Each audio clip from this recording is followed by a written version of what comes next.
Welcome everybody for our next ESTA Talk. This is a warm activity set up by the Central Board of ESTA International. We do this from our love of music and teaching, and the aim of these talks is to meet teachers, inspiring teachers that help for the good of the string teaching and also for the string teachers' well-being. So thank you very much to join us today. You must feel very warm welcome. We are more than last month. It means it is working. And I want to, before go to our talk, who our guest is Miriam Veeger. Should we say like this? Yeah. Veeger, Miriam Veeger. She is our principal guest, and Laura Ritchie will be the chair of the session. She will lead the conversation in her fantastic way. Before starting, I just want to remember you that the next ESTA Talk will be next 16th February. Our principal guest will be somebody that you don't know, our amazing and very warm President Geza thve. Why? Because the next month in March, we will start another fantastic activity that Central Board of ESTA is offering to all the national branches and to all the members of ESTA. Geza will start a workshop that will perdure till the summer. And of course, because of the fantastic success, it will start again in September, October, I think, for the second season. So be ready for the first season of workshops of Geza thve starting in March. You have all the details from your president's national branches. We already send all the subjects, contents, dates, hours, everything, and rooms, because it will be very nice rooms there. Prepare your glass of wine because it will be fantastic. So for now, I will give the word to Laura Ritchie to start the session. And thank you very much, Laura and Miriam, to be with us. Just a last remark, this is an important talk for us because for the first time, one honorary member of ESTA is with us. That is Mark Lambert. He was the vice president for 9 years of ESTA. So thank you, Mark, to join us. This gives us a lot of good and inspiration. So go on, Laura. Thank you, George. It's a great treat to bring together our international community and be able to speak to Miriam today. So Miriam, you are a violinist, a teacher, you have these amazing projects that I've been reading about that benefit the community more widely, and you are the interim president of ESTA Netherlands and organizing the conference. So you have quite a lot of spare time, I think. And I'm kidding. I'm hoping you'll be able to tell us more about you, your perspective as a musician, how you came to be so inspired to do all these things, and what your current projects are. So can you begin with just a little bit about you? Okay, well, the funny thing is when I started practicing myself and wanted to become a violinist, I started teaching when I was 13, but I never thought it would be my profession, of course. And I didn't really, I wasn't a very inspiring teacher, I think, in my younger years. And I became an orchestral musician and did a lot of chamber music. And then when I had kids, I thought, I'm off so often, I didn't like to be away at night. I started more teaching. And then at one point, my kids wanted to play the violin. So they went to a very famous teacher, Koosje Wijsenbeek. So she's the teacher of Janine Jansen and many famous violinists. And she had this community with kids. And that was so fantastic. So I saw what she was doing, and she was inspiring the kids, and she was inspiring me. And then I really thought like, oh gosh, this is such an amazing profession. I really, really want to know more about it, not just be a teacher. Of course, I love teaching when I was doing it before, but I really, really wanted to become a very good teacher. So she gave me books, videos of all kinds of teaching methods and everything. And that's the moment actually. So when my kids were young, I got really inspired to become a teacher. So that's actually the story why, how I became this teacher. And I'm very fanatical because I think it's the best profession in the world. So I want to inspire kids and other teachers to enjoy music and to feel the love of music. That's quite a story. And I've seen you've been inspiring quite a few people, and people have written amazing things about you. You've been featured on a podcast recently, I saw. And can you tell me about your violin lab? Because talk about inspiring people and doing things that really are not just teaching lessons to perform on the instrument. It's you can explain for us. Yeah, so I think like 12 years ago, I started the violin lab. I went for a period abroad and then I returned to the Netherlands, and I thought I want not just to be a music teacher.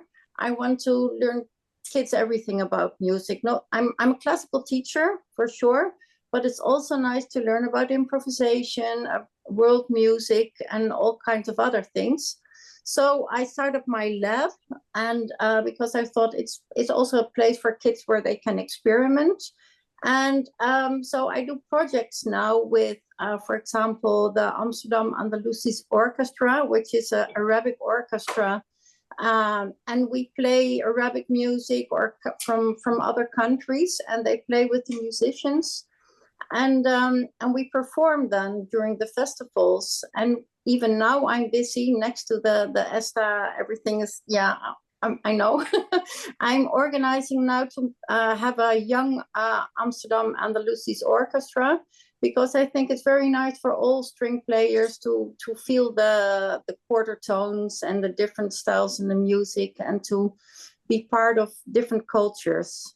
And so my lab is for inspiring the kids with all kinds of music. We sing a lot because somebody who also inspired me very much was Geza. At one point through ESTA, I went to a color strings workshop because I thought, oh, somebody also teaching with colors, which I also did.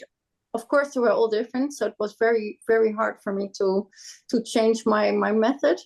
And then Geza really inspired me to do more and to start with musicianship, to do the Kodai training. So I'm doing that as well at this moment, because I still want to do a master in the Kodai training. And so I teach my kids all these things in the normal lessons and also in workshops and projects we do. So I made a project, for example, a Bach project, and we played with the Amsterdam Andalusisch Orchestra, and they played Bach on oud and on their instruments, and we played Arabic music. So I made up this story about children traveling through the desert and meeting people, making my own fairy tale. And we did a fun project for a couple of times. So these are the things, a bit different than just teaching every day, every week, turning the page. And absolutely. So, and I've seen you've raised money for children with cancer. There have been projects that extend into the community as well. Yeah. And it's lovely. So in this violin lab, what are the ages of the children, and about how many over the years, or even at one time? I've got quite some students. I'm not sure how many. I don't want to know, actually. Yeah. The young, there are many, but yeah, I love teaching, so it doesn't matter. The youngest one I have at this moment is 2.5, which is too young in a way, but on the other hand, her brother is 5.5. He just started with me for a couple of months. She wants to do it as well, so I gave her a fake bow, and she can join us in the lessons and sing the songs. So I use the color string songs. So she's already raised in a good manner, so she can start when she's ready for it. And I don't teach grown-ups. I just teach adults. I just teach kids until 18 years old. But sometimes a bit older, of course, but most of them, when they go studying, I say, well, now you've been there for like 10 years or maybe longer. Now it's time to find somebody else. And and I teach 5-6 days a week, and also teach in a school in the vicinity of Amersfoort, but there the rules are different. Some kids only have 20 minutes of lesson. It used to be 15, but I begged and begged, so now some of them have 20, and I begged more, and some of them even have 30 or 45. But that was just pushing the principal of the school, like, please, you have to change. And very happy that there are more possibilities there as well. That's great. And in your violin lab, do you think have you developed any unique experiences? Obviously the playing in a concert, but that they wouldn't get if they were learning only in the schools.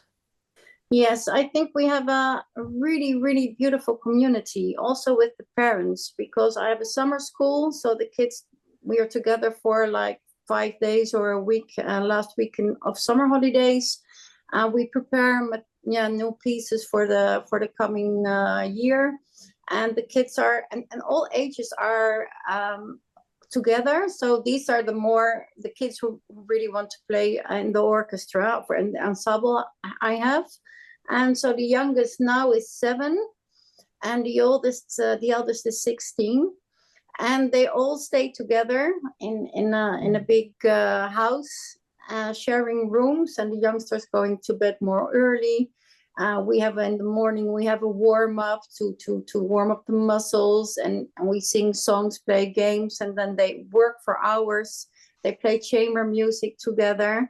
So there's a very strong community feeling. Parents come over to the farm and they cook for us, and so it's something for life, I think, and the friendships are for life, and there's a very safe environment for kids to grow, and so it's really, really wonderful. I really love it. Sometimes it's a lot of work, it's challenging, but if you see how the kids love the music and the violin, it's fantastic. So it's worth it. That's quite a thing to have accomplished, and especially to have it built over a decade and more, and all that administrative, the tasks and the organizational skills. You've obviously used those and taken those forward with you into these other roles as well, because it's not just anyone that walks in to be president of a large association, an international group. So can you give us some insight into what that's like, leading ESTA Netherlands?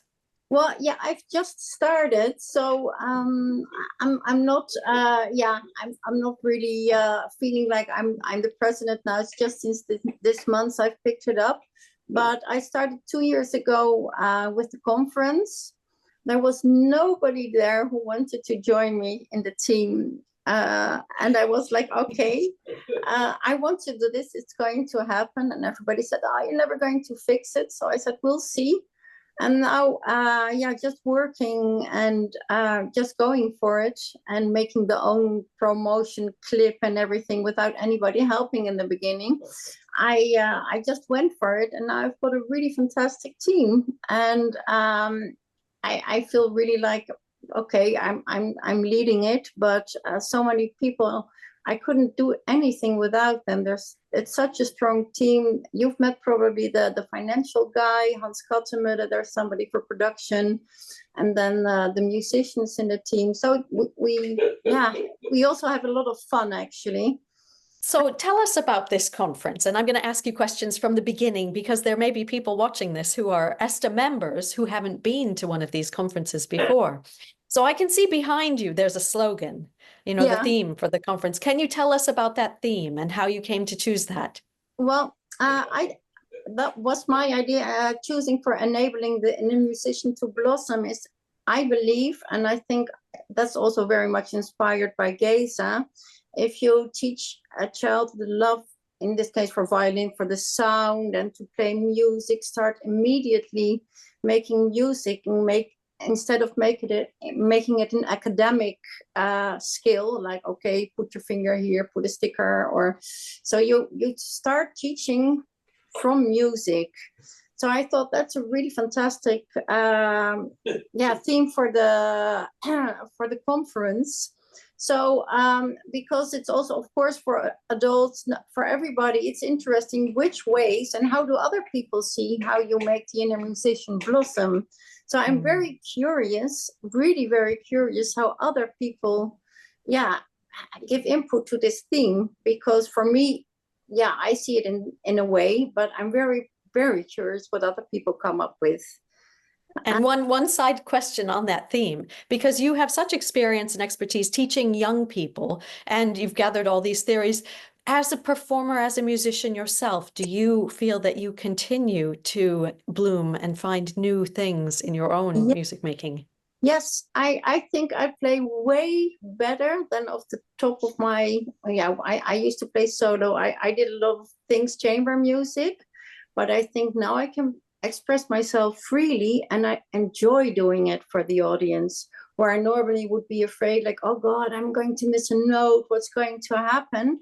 Well, then it happens, and but it's the story you tell to people. You have to, they have to feel touched when you play, not that it's perfect and in tune. That's not interesting. Did you come to this over time, or was there a moment or something that impacted you? I think, well, I did with my students. The person is going to be there as well, circle training. I did and it's called, so you use it like what happens with kids, because I have many kids which are quite clever. They have very high expectations of themselves. So how do you deal with it? That they have to learn to enjoy the process of learning, mastering a piece and making music, instead of getting frustrated. And I remember when I was young, I would get frustrated because I had this sound in my head and I wanted this and I want that, and it wouldn't work, and I would get very frustrated. So I read a book about circle training and how you can keep in your safe space somewhere, and you will always take it with you, and you don't get so annoyed when you make a mistake or whatever, that you can return to your safe space. So I did it in a summer school. We trained for 1 week with it. And afterwards I said to my kids, I said, like, oh God, I'm playing better now. It was really like epiphany. Wow, what's happening here? No, that's fantastic. Yeah, because at one point when I didn't perform so much anymore, I got a bit of stage fright and was never happy with the way I performed. And it's still, I don't like to listen to recordings after I've played, but after a couple of weeks I can listen and think like, okay, it wasn't that bad. So that's very good. So I help my kids with, because some of them they do competitions or stuff like that. So they have to enjoy the playing in the competition, not as oh, I have to do it, I have to be the best. They have to, just enjoying of the process, working to it, and enjoying to play. That's great. Okay, so back to the conference. We have there's a very fantastic building in the background as well. Can you tell us about where it's being held, the city, the venue? Yeah, well, Amersfoort is really in the center of the Netherlands. So it's a very old city. So very pretty with little canals and beautiful old buildings, which you don't see here. And they, because it's growing quite quickly, so they extended the city. Next to the center, they built this square with a beautiful new music school. So it's not an academy, because I thought it would be better to keep it out of because Holland is so small. and they're competing all the academy. So I thought, oh, we do it just in the center of Holland. Nobody can complain. No, why is it in The Hague or whatever? This is a neutral space. It's a beautiful building. Downstairs there's a beautiful library where also a concert is going to be held in the last day. And on the top floor, it has enough rooms also to try violins or instruments or whatever. And there are many spaces, also a nice place, central space for all the people who, like the Dario and all the presenters there. And then in the vicinity, like every time, like 5 minutes walk, there are some beautiful halls and churches where the concerts will be held.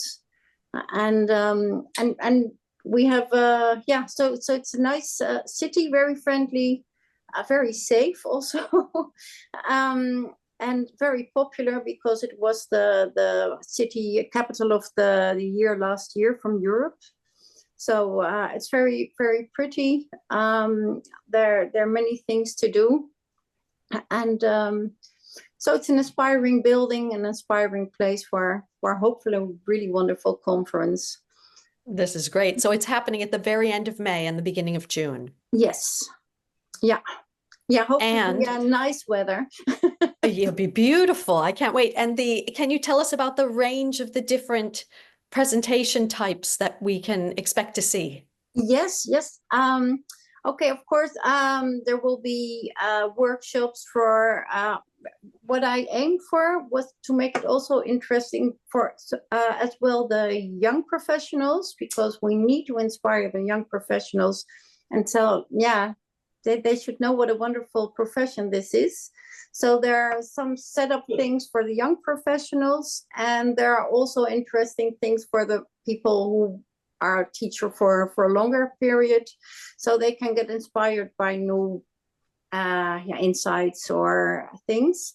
And then we have, for example, there's going to be somebody telling a medical part, like older people get problems with arthritis, things like that. And so somebody's going to tell about that. There's going to be, for example, a tango workshop in which you first go listen to a tango trio, then you get a workshop, a tango playing, and then you can dance. You can learn to dance the tango. Because I think if you want to wake up your inner musician, you also have to move and feel, what movement does. And if you dance a tango, I think, well, I know for sure you'll play differently afterwards. So wide range, lectures, people from the States, a lot from the UK, all kinds of things. Yeah, very, very interesting programs and nice concerts, because I think the youth is the future. So I invited youth string orchestras from all over the country, and they will play with soloists like Ella van Pauke. She's a cellist, very renowned young cellist in Holland. And we have also the Dutch Youth Orchestra, which won a prize last year in Vienna as being the Dutch, as the best string orchestra. And we've got a big gala concert of Amersfoort Youth Orchestra. So young people, a lot of young people playing. This is fantastic. Yeah. Do you know how many countries have representation in the program? Gosh, quite a lot. I think we didn't get no proposal from Norway. That's what I know. So I think almost all countries. My friend has Hans knows all the details. I'm not really into the numbers, but most of countries, Serbia. We have many workshops from all over the world, even Canada, I think, even, and so even beyond ESTA, even Europe. beyond ESTA, yeah. This is great. Yeah, This is really fantastic. So have there been any surprises in organizing this, or any wonderful happenings that you're very proud of and can't wait to see actually happen at the event? Well, I'm really looking forward to see everybody coming to Amersfoort, and so we're all very excited. It's been, well, the most fantastic thing is I think within the team and spreading the energy to other people, and people are getting so enthusiastic. That's been something which was very special for me, because in the beginning I was just a loner and trying to get a conference organized, and now so many people are really happy. And also what I thought was very nice, we have the Arco, the magazine, and now they decided, because they were so enthusiastic about the conference, to do it a bit earlier and to do interviews with people who are going to give lectures or workshops from all over the world in the magazine. So that's very nice. And yeah, just enthusiastic people who are just willing to come and play, and a nice contact with actually very many people also abroad, which I talk to now. So I think it's just one big wonderful trip. Yes. You meet so many new people, you get so much acquaintance. I have with one of somebody I met in Porto. We have a monthly talk about string teaching, stuff like that. Yeah, that's because you meet new people, and so that's also the nice thing of the conference, which I'm looking forward to. That's fantastic. So a tiny bit of publicity. How do people sign up to attend? The website is up and running. You can apply. You can get the early bird ticket. Also, I think it's very important. People need to know it's holidays in Holland. So be early with booking hotels. We're trying to get an offer with a hotel. Still busy with it. There will also be. We're busy with. People can stay at families at home. So if it's too expensive for people, we're working on big lists for families where they can stay in Amersfoort with orchestra members and other people. Even I think the mayor might take some people in, because wow, music lovers. Yeah. So wow. Yeah, and I think that's very important, because it should be accessible for everybody. So we're really trying, and we're still raising money, because that's to make the lunches paid for. That's something we're aiming for. So because then if you have an early bird and ticket, or things are expensive, then it's still more acceptable to come, because for many people it is quite something to pay for a trip and stay in Holland. So yeah, I think it's a fantastic achievement, and there are so many things that you've organized. It's quite unbelievable. So thank you for all that, all your hard work and dedication on it. I'd like to move back to a question about to focus on you as the musician and the teacher. And this is a question really for all the ESTA members, whether they're young teachers or experienced teachers. You have so many different things that you do, and so many of us do many things. We teach, we play, you may record things, gigs, all different things. How do you balance that to maintain your own personal development, so you feel like you're on top of everything? Yeah, the balance is sometimes quite challenging. And I've been through periods in which I thought like, oh gosh, this is way too much. I think I get my energy from teaching and seeing my pupils grow, and that gives me so much energy that I just want to learn more. So they inspire me to become a better teacher still, and make me do more courses and other things. And I also think Well, I'm not very strict also with my timetables, sometimes with the students. So sometimes they have to wait. I go, it takes too much extra time. So I think one of the things I could do better to have more free time for myself is being a bit more strict with the time with schedules. And I also, at one point, I thought parents would ask a lot of questions and that would take a lot of time. So I took a bit more distance. I instruct the parents very well.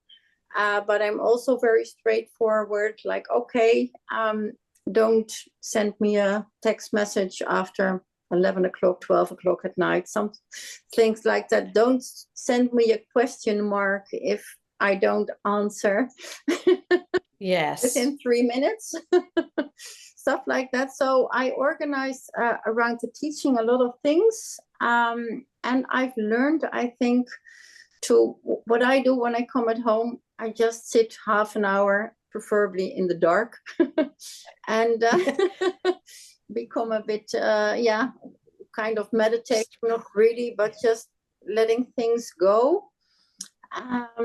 And in times of concerts, I had last year, I had end concerts, I had competition, and I had 11 students playing in a competition.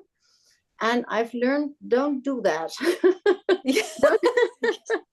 don't let 11 kids play in the same competition, because it's no fun, especially when there's a piece everybody has to play. And yes. Yes, and the attention they need, the confidence you have to build up.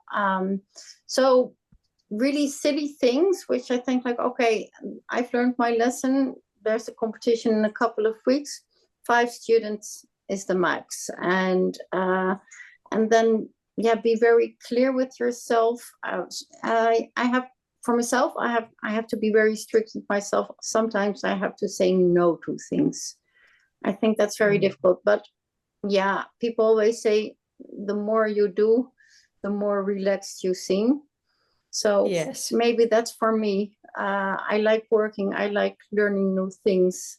So that gives me energy. But yeah, yes, I see the younger colleagues, I can see them struggle sometimes. Like, how do I prepare for my concert? How do I teach? It takes time to organize everything well and learn to say no. Yes, I think that's great advice. The organizing, it sounds like you spent a long time developing this practice of organization and setting the boundaries for yourself and learning how to respect your own needs as a person and a musician, and also the needs of the students. It would be no good if the parents were allowed to actually communicate to you all the time, or students were sending you messages all the time. I think having those breaks and knowing a bit of separation helps to encourage people to take ownership for their own learning and think for themselves. Yes, and give you a break from feeling the responsibility to carry everybody all the time, because that wouldn't be very good. So that's really wonderful advice. And also something else that you can teach us all is the way you've been able to include and integrate other cultures and different styles. Not every teacher feels that they are able to do this, because either they don't have the knowledge, or there might be a fear that either the students or the parents would say, we don't want that. It's not on the exam or on the syllabus, or it's not for the competition. It's extra and we don't have time. How have you introduced this so successfully? I just did it.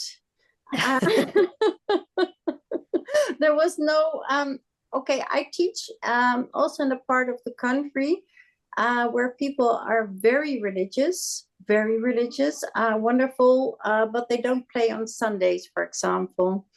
And when I started teaching there, I'm from a Jewish background, so I don't care for. I mean, I play Arabic music. I play everything I like. I don't see any difference between people. And then I started teaching in this school, and people suddenly said, "Oh, you're not a allowed to play something for Easter. You're not allowed to do this.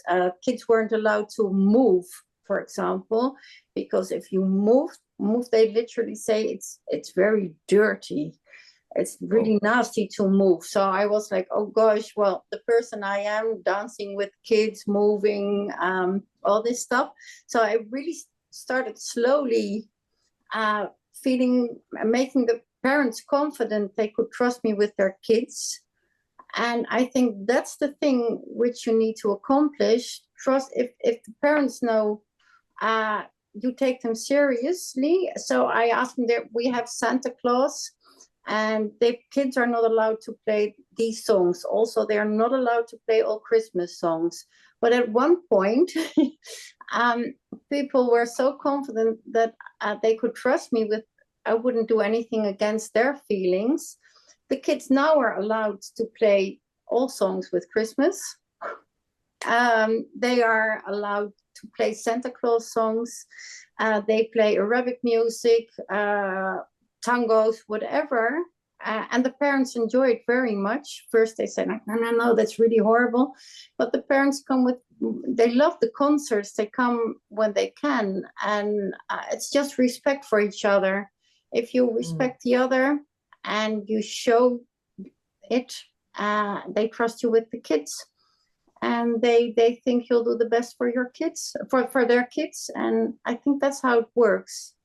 And I myself had to learn everything with sometimes my students play the Arabic music much better than I do, because I have so many things, and then it's just like, oh, I have to play this core, and I don't have really time to look at it. And then I say, is it a challenge to learn the new tonalities? Yes, it is. It's fun. It's so much fun, and it's also so much fun to learn, because it's in many ways it's very similar to Baroque music, where first everybody has the same or even before the same melody, and then somebody has a solo, and it's really fun to play and learning about it. And they tell also the stories about the culture, so you get so close to people, because what do you hear in the news? Only the nasty thing about other people's. And if you hear about, like, from the Persian poetry and everything, it's just like, oh, thank you. And I'm sure your students take the knowledge of the structure and the style and the form and the tonality into their European classical traditional learning, that the other pieces they learn as well. So it's about broadening their knowledge in hopefully a fun way. Yeah, and very much fun. We play with very famous musicians, which we in the West don't know, but they have YouTube channels with so many followers, and we just play with them just because we can. And that's a great opportunity for these children. Wonderful experience. So, and we'll see some of these children at the conference. Yes, there's going to be a piece especially composed for the opening of the conference, and we take a bit with us from Porto, because we had such a wonderful conference in Porto. So there's going to be some theme in it. And we'll play it. And also, because the next conference will be in Finland, we have an ESTA fire, not an Olympic fire. We'll hand it over to Finland at the end of the conference, because I think I really enjoyed all the conferences I've been to now, but I think we should help each other more, or be more together. The togetherness in Porto, the connecting people. So we keep on connecting people, hopefully. That's brilliant. With the conference. You were given a heart. I don't know if you saw. I don't know if I can make my fancy hearts come out of my good screen. It's not going to make hearts today. Anyway, you were given a heart by somebody. But yes, that's a very, very nice idea. As long as the fire stays away from the instruments, then we're Yes. fine. Okay, so I'm watching the time just to be careful, and we have about 3 or 4 minutes left. And I'd just like to ask if any of the other people who are here live with us, of course, people will be able to watch this afterwards. Does anyone else have any questions for Miriam, or any topics that you think, oh no, we've left this out. Please, could we talk about this? Just looking over the room.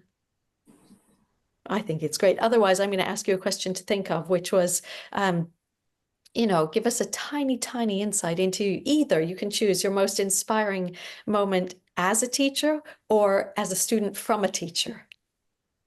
The most inspiring moment from one of my teachers was Jean-Jacques Kantorov.